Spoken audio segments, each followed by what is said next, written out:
بار بار منہ سوکھنا کس بیماری کی علامت ہے؟ اکثر اوقات گھر کے بڑے بوڑھے اور جوان بار بار منہ سوکھنے کی شکایت کرتے نظر آتے ہیں، جسے ہم پانی کی کمی سمجھ کر نظر انداز کر دیتے ہیں۔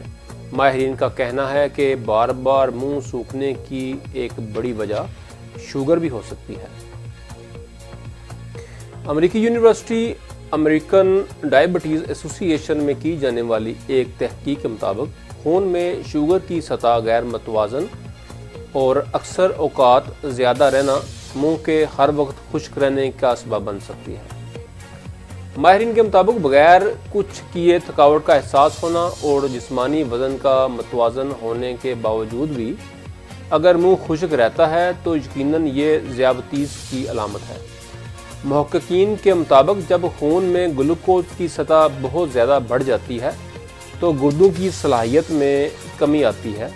ایسے میں گردے مائع کو جذب کرنے کی بجائے پیشاب کی زیادتی کی مدد سے جسم میں سے پانی کو خارج کرنے لگتے ہیں اور اس کے نتیجے میں جسم پانی کی کمی کا شکار ہو جاتا ہے اور منہ بار بار خشک ہونے لگتا ہے۔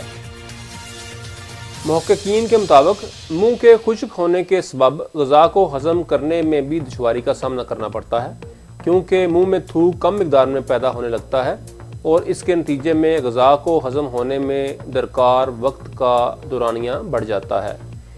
محققین کے مطابق ایسی علامات کے ظاہر ہوتے ہی فوراً اپنا تفصیلی طبی معائنہ کروانا چاہیے۔ بڑھی ہوئی شوگر کی تشخیص ہونے کے نتیجے میں اسے کنٹرول کرنے کے لیے مناسب غذا کا استعمال، روزانہ کی بنیاد پر ورزش اور معالج کی جانب سے تجویز کی گئی ادویات کا باقاعدگی سے استعمال کرنا چاہیے۔ دوسری جانب طبی ماہرین کا کہنا ہے کہ اگر طبی معائنے میں ذیابیطس کی علامات ظاہر نہ ہوں تو ایسی صورت میں بار بار منہ سوکھنے کی شکایت سے بچنے کے لیے پانی کا زیادہ سے زیادہ استعمال کریں اور جسم کو ڈی ہائیڈریشن سے بچائیں۔ مزید کیفین والے مشروبات مثلاً چائے، کافی سے پرہیز کریں۔ مروغن، مسالے دار، مرچوں والی، نمکین اور میٹھی غذاؤں سے پرہیز کریں۔